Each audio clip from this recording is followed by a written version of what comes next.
partes del riñón. Otra vez. Y que esto es muy útil. Hola, buenas. Yo soy la doctora Carla Orellana y hoy estamos grabando el tercer episodio del podcast Kidney Talks con la doctora Carla Orellana. Le doy la bienvenida. Gracias por seguir este podcast y hoy tenemos nuevamente como invitado a Ricardo Suncín.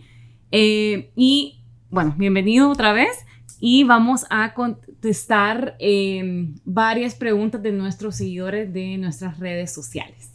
Hola, buenas tardes. Gracias a todos por estar escuchando. Bueno, básicamente yo voy a ser el representante de toda la comunidad digital de la doctora que nos hacen diferentes preguntas. Usted me dice, doctora, si quiere que arranquemos. Sí, arranquemos. Ok, bueno, la primera pregunta nos la deja Evelia y ella nos consulta, doctora, ¿dónde tiene usted ubicada su clínica y cuánto cuesta la consulta? Bueno, en general donde estoy la mayor parte del tiempo es en Hospital y Clínica Viera, que queda aquí en Barrio La Ronda del centro de Tegucigalpa. Y estoy los lunes, martes, jueves y viernes, generalmente de 9 de la mañana a 2 de la tarde. Y los miércoles estoy en el Centro Avanzado en Diabetes, los de 9 de la mañana a mediodía, todo previa cita. Y quiero hacer hincapié que es muy importante siempre hacer cita por si hay algún inconveniente, ya sea de mi parte o por parte del paciente, y así se puede notificar a tiempo para que en caso de que el paciente tenga que venir, no venga por si tengo algún retraso, o viceversa. El precio de la consulta es de 900 lempiras para tercera edad y 1,300 para los pacientes que no son tercera edad. Ok, y he visto también esto, agregando, que a veces hace visitas a ciertas ciudades o comunica, ¿esa usted las comunica en redes sociales o cómo es esa parte, ese proceso? Pues acabo de iniciar a ir al Hospital Troches Montalbán en la ciudad de Juticalpa. Mi primera visita fue el mes pasado, el 13 de agosto, perdón, este mes, estamos todavía en agosto, y estaré yendo un sábado al mes por los momentos. Sí, yo voy a estar publicando en redes las fechas que voy a estar yendo y los teléfonos donde pueden hacer sus citas. Perfecto, gracias, doctora. Ahora, continuando con las preguntas, nos pregunta Ruth, una de nuestras fans, ¿qué es mellitus? Bueno, mellitus viene del latín que significa dulce. Entonces, por eso diabetes mellitus significa asociado como al azúcar, a lo dulce, porque tiene los niveles de azúcar elevados en la sangre. Ok. Y continuando un poco con todo el tema sobre diabetes y sobre mellitus, el Alex nos comenta: hola doctora, yo me realicé los exámenes en ayuna, el resultado fue 199 y 2 horas después de haber desayunado me salió 168. ¿Qué significa? También le he pedido que me explique a mí qué dice qué significa ese 199 y ese 168. Bueno, asumo yo que son los niveles de azúcar, de glucosa en sangre. Hay diferentes maneras de poder hacer el diagnóstico de diabetes mellitus. Uno de esos es niveles de azúcar en ayuna y 2 horas después de haber comido.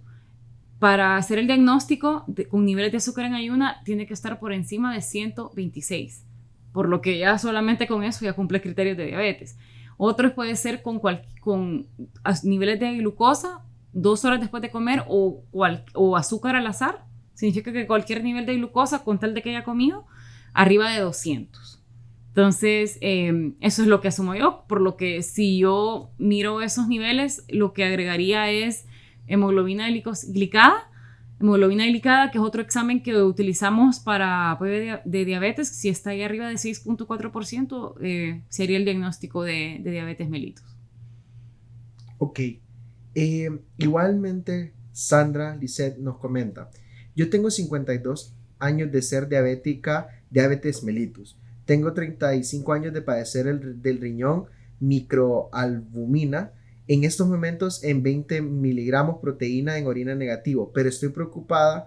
La creatinina en sangre me salió 1.4 y siempre la he manejado límites normales. Incluso en noviembre la tenía en 0.4. Quisiera saber por qué y dónde está ubicada, doctora, pero esa parte ya la contestamos. Ok, como ya hemos mencionado anteriormente, en todo lo que hemos publicado, la diabetes mellitus es la principal causa de enfermedad renal crónica en el mundo. especialmente si hay aparición de enfermedad renal mucho más rápido si el paciente no está controlado. Por lo que se recomienda que los pacientes que son diabéticos tipo 2 acudan al nefrólogo, o sea, yo, la doctora de los riñones, cuando se hace el diagnóstico de ya padecer de azúcar alta, y los diabéticos tipo 1 a los 5 años de haber sido diagnosticados. Dentro de los exámenes que nosotros pedimos para evaluar función renal está un examen general de orina, que ahí podemos evaluar en el caso de ella lo que menciona, presencia de proteínas en orina, si hay presencia de azúcar en orina, o si hay presencia de cilindros, infecciones urinarias que nos pueden orientar hacia otras cosas. Y en sangre lo que pedimos es BUN y creatinina. Dentro de los exámenes más específicos que pedimos nosotros es microalbúmina y creatinina en orina al azar. Entonces le voy a explicar una cosa. Entonces aquí tenemos estos modelos de riñón. Este es el riñón grande, el izquierdo. Este triangulito es una imagen de la nefrona.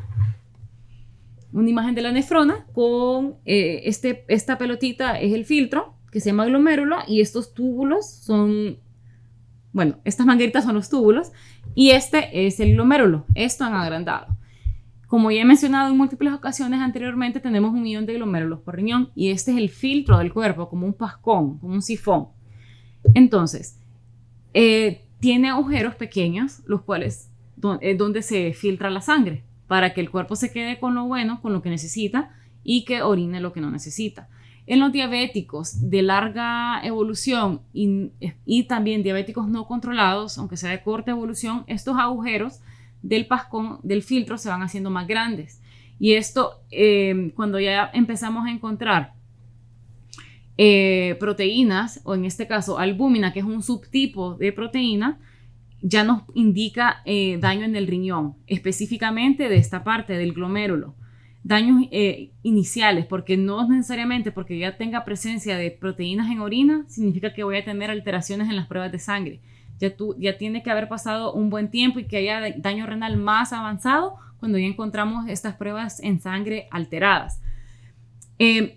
Algo que sí me gustaría mencionar es de que nosotros en nefrología, por ejemplo, para pacientes diabéticos que pensemos que estamos haciendo un screening, un chequeo para ver daño renal, nosotros obviamente a veces en el examen de orina podemos ver proteínas positivo, pero en la orina no todo, o sea, en la orina proteínas es como el título general y se pueden dividir en 3 subtipos, porque son 3 tipos de proteínas que podemos encontrar en la orina, siendo 30% la albúmina, que es específica para daño del filtro del cuerpo, del glomérulo. Entonces, si está presentando ya 20 miligramos por decilitro de microalbúmina, no es suficiente ese examen. Necesito un examen de creatinina en orina al azar para sacar la relación y hacer un cálculo estimado de la cantidad de proteínas que está presentando en 24 horas. Si ya tiene más de 50 años de ser diabética, ya lo más probable es que tenga daño renal establecido y hasta en estos momentos hubo un aumento de la creatinina. Lo que sí me llama la atención es que hubo un aumento brusco de creatinina en menos de un año. Entonces habría que ver si no han ocurrido ciertos factores que hayan acelerado el daño renal, ya sea infecciones, deshidratación, uso de ciertos medicamentos que pueden dañar el riñón. Eso es lo que yo pensaría y sí ameritaría evaluación por nefrología lo más pronto posible. Perfecto, muchas gracias, doctora. Igual, creo que aquí recapitulando un poco, Félix nos pregunta en específico cuál es el número que debe estar normal para descartar que un paciente es diabético. Tiene que estar el azúcar en ayunas por debajo de 126 o después de haber comido abajo de 200. Pero si está entre 100 y 125 es prediabético. Entonces sí, lo ideal es que esté por debajo entre 60 y 100. Eso es lo normal. Ok, y ahora entrando un poco, no saliendo de la diabetes, pero entrando un poco más a otros temas. Reina nos consulta, quiero porfa más información de cómo estar bien de la presión. Bueno, Hipertensión arterial es de las enfermedades más comunes que nosotros como nefrología evaluamos en nuestro consultorio y es una de las enfermedades más comunes en la población, especialmente en la población adulta.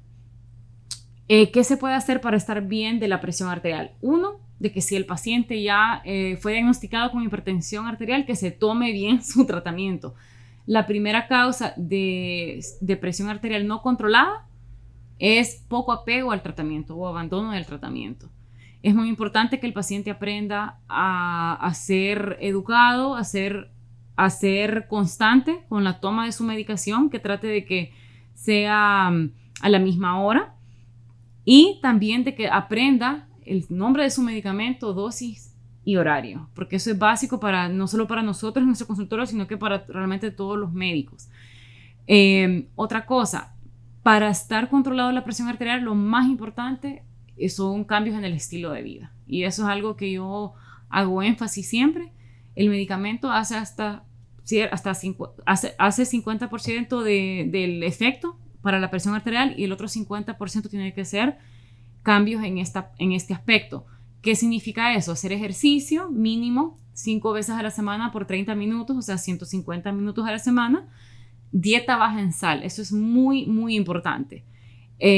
Hay que saber qué cosas, hay que aprender a leer etiquetas, por ejemplo, de los productos que uno consume, ya sea de alimentos enlatados, que realmente no hay que tratar de evitarlos lo más posible.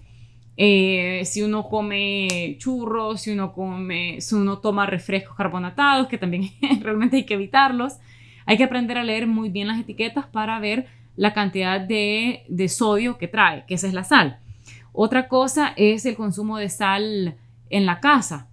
Hay que tratar de condimentar con cosas un poco más naturales, ya sea ajo, cebolla, chile verde, azafrán, bueno, todos los condimentos que podemos encontrar. Y en general lo que se recomienda es que el paciente consuma entre 1500 a 2000 miligramos de sal, que equivalen aproximadamente una cucharadita de sal en 24 horas. O sea, no es por tiempo de comida, sino que en total por todos los alimentos que va a consumir. Si el paciente fuma, que deje de fumar. Consumo de alcohol, hay que tener cuidado con eso. Tiene que ser un consumo moderado de alcohol, no irse a embriagar o excederse todos los fines de semana. Y bueno, aprender a comer. Saber sus porciones, comer la mayor cantidad de frutas y vegetales la mayor cantidad de vegetales, que esa pueden ser a libre demanda, que el paciente desee. Para presión arterial, más que nada eso. Ok, y justo ahorita que la siguiente pregunta era una pregunta que realmente tenía yo, y nos pregunta Nora, ¿qué relación hay entre la hipertensión y los riñones? Ok. Entonces, a veces, esto sí puede ser un tema muy extenso porque hipertensión arterial pueden haber diferentes causas. Hay una que se llama hipertensión primaria o hipertensión esencial de que desconocemos la causa, que apareció y no sabemos por qué. Y están las hipertensiones secundarias, que ya es otro rango de enfermedades que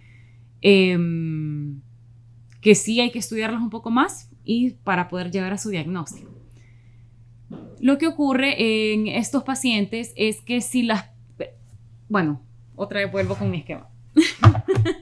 Entonces, este es el glomérulo, este es el riñón, esta es la arteria renal, que es la arteria de mayor calibre que hay, y se empieza a dividir en diferentes partes hasta llegar al glomérulo. Ya se imaginan la cantidad el tamaño que tienen que tener las arterias del glomérulo para que haya 1 millón por riñón. O sea, son minúsculas.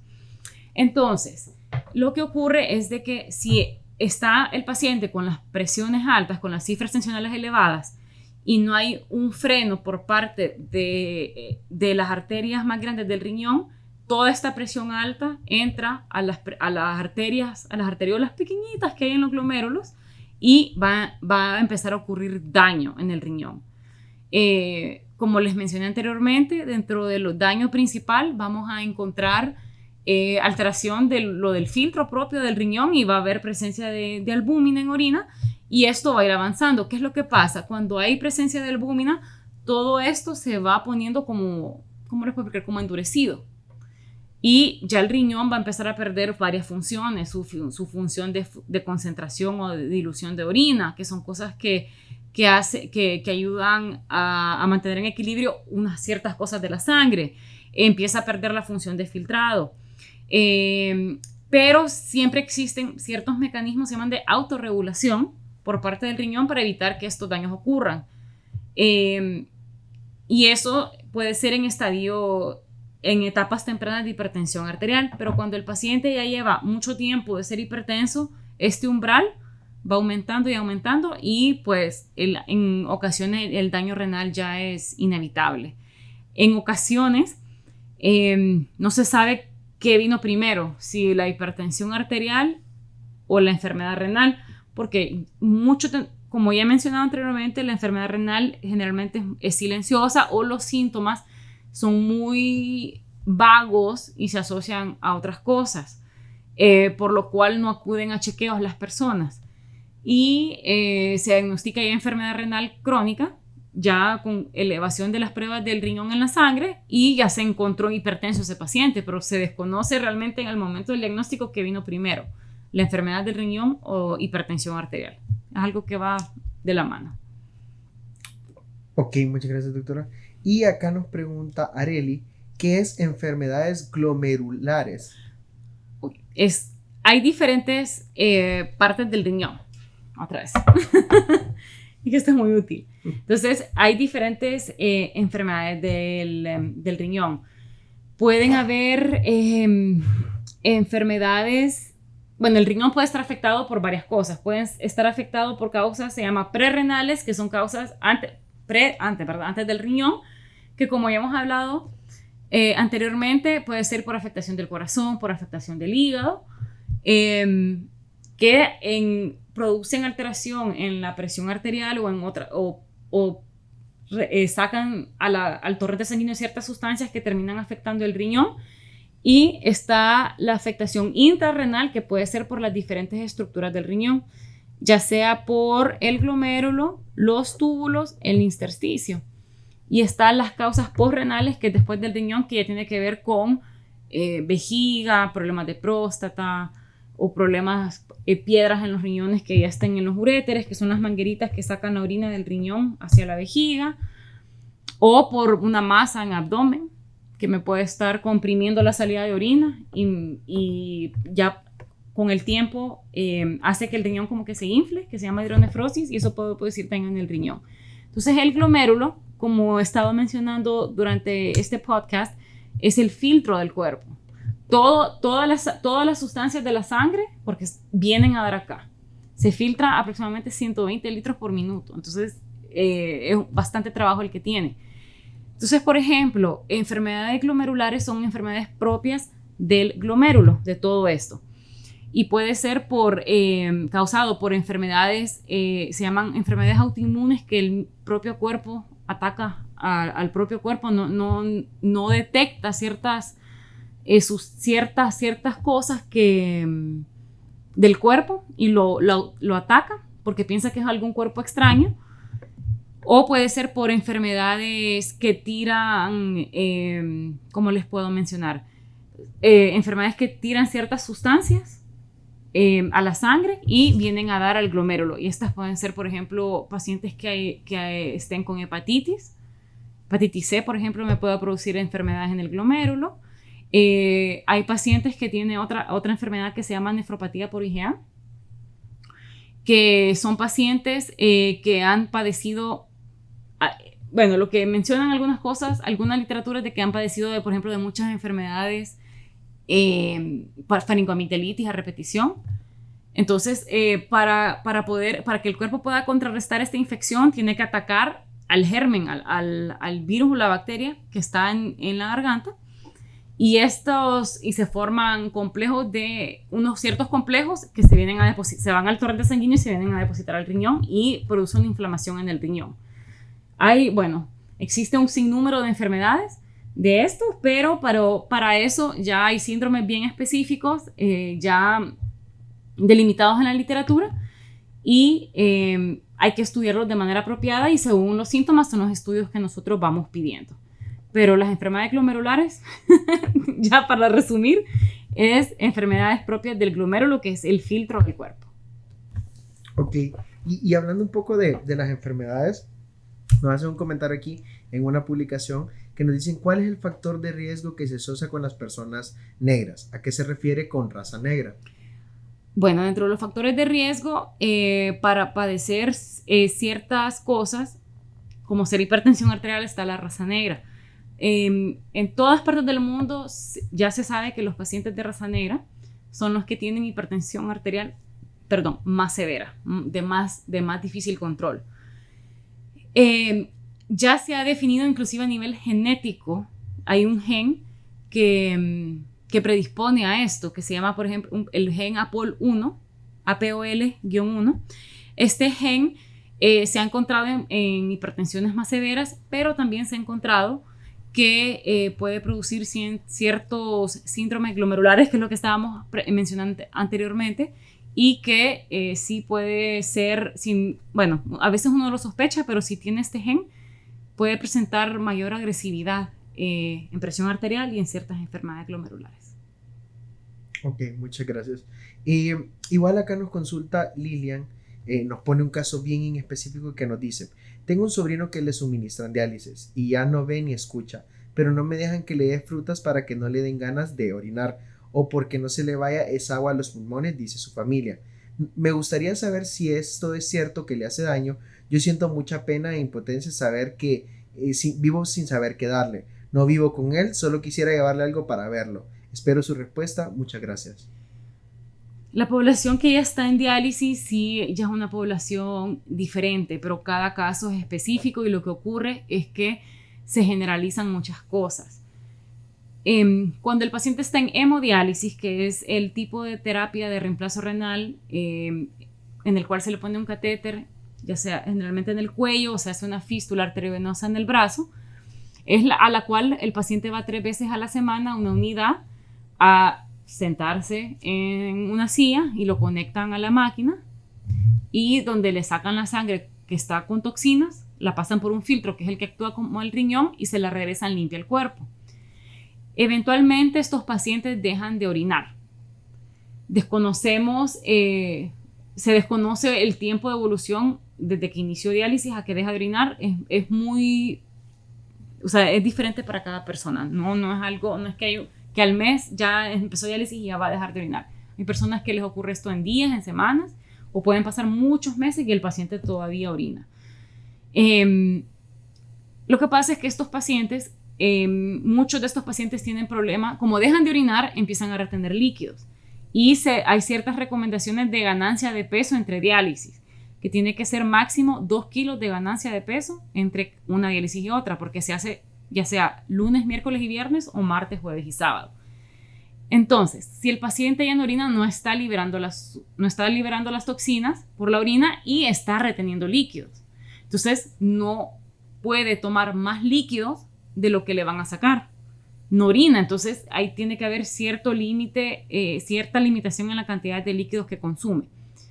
Si el paciente orina, lo que se recomienda que tome de líquidos lo que se recomienda es primero medir cuánto orina en 24 horas. Y a ese total se le puede sumar 500 ml. Inclusive en países tropicales se puede llegar hasta 750 ml más de lo que orina. Pero si el paciente no orina y es alguien, por ejemplo, hipertenso, que es muy sensible a la sobrecarga de volumen, a la hinchazón, porque esa retención de líquidos le va a subir la presión en la mayor cantidad de casos de los pacientes, se recomienda que se limite la cantidad de líquidos que consume. Y generalmente se recomienda 500 ml, máximo 750 ml. Y eso incluye los líquidos. Y eso es líquidos, y es algo que quiero hacer énfasis. Líquidos incluye agua, café, jugos, leche, té. Porque hay personas que piensan, voy a tomar 500 solamente de agua y no toman en cuenta la otra cantidad de líquidos que está tomando. Es toda la cantidad de todos los líquidos que toma. Entonces, si el paciente no está orinando y se excede en la cantidad de líquidos que toma, ese líquido se le van a presentar, o sea, lo va a estar teniendo en el cuerpo, puede hacer que se le suba la presión arterial y eso puede provocar un edema agudo de pulmón, que es el agua de los pulmones. El agua en los pulmones, y eso el paciente se está ahogando y puede poner en riesgo la vida. Entonces, mi opinión personal es de que hablen con el nefrólogo que maneja a este paciente para que dé las recomendaciones necesarias, porque cada caso es muy diferente. Y algo que se le recomienda a los pacientes que están en diálisis es, si tienen sed, que chupen hielo, porque sí les calma la sed y no ingieren grandes cantidades de líquido. Ok, y ya para culminar esto, tengo una pregunta acá que nos pregunta Joel. Información general del chequeo de riñones, qué es lo que se hace y qué medicamentos son inapropiados para el riñón. Perdone la pregunta, todavía clara. Bueno, sí, realmente a mí me gusta mucho que pregunten, porque así la población se va educando y ya saben qué cosas detectar y qué cosas hacer, por lo menos en primera instancia. Chequeo de riñón, todo paciente hipertenso puede hacerse sus pruebas de función renal y pueden ir con su médico de cabecera, y si encuentran algo alterado, pues lo pueden referir conmigo. Todo paciente diabético, como mencioné, tipo 2 al momento del diagnóstico y tipo 1 a los 5 años de ser diagnosticado conmigo. Y en general, después de los 22, 25 años, pueden ir a un chequeo médico y ahí pedir las pruebas de función renal. ¿Qué exámenes pedimos? Específicas para función del riñón: BUN, creatinina, examen general de orina, microalbúmina y creatinina en orina al azar. Pero en algunos pacientes complementamos con otras cosas: hemograma, ácido úrico, colesterol, triglicéridos, dependiendo del medicamento que está tomando, sodio y potasio, glucosa, hemoglobina glicada. No, o sea, uno como nefrólogo e internista tiene que hacer una evaluación global del paciente, porque el riñón no solo es ver BUN y creatinina, como mencioné, tiene otras funciones, como producir una hormona que se llama eritropoyetina, que es la que estimula la formación de sangre, por lo que cuando ya la enfermedad renal está avanzada podemos encontrar anemia. Podemos encontrar alteraciones en sodio y potasio, porque los electrolitos también dependen del riñón. La sangre se puede poner ácida con la enfermedad renal ya más avanzada, porque también es de las funciones del riñón.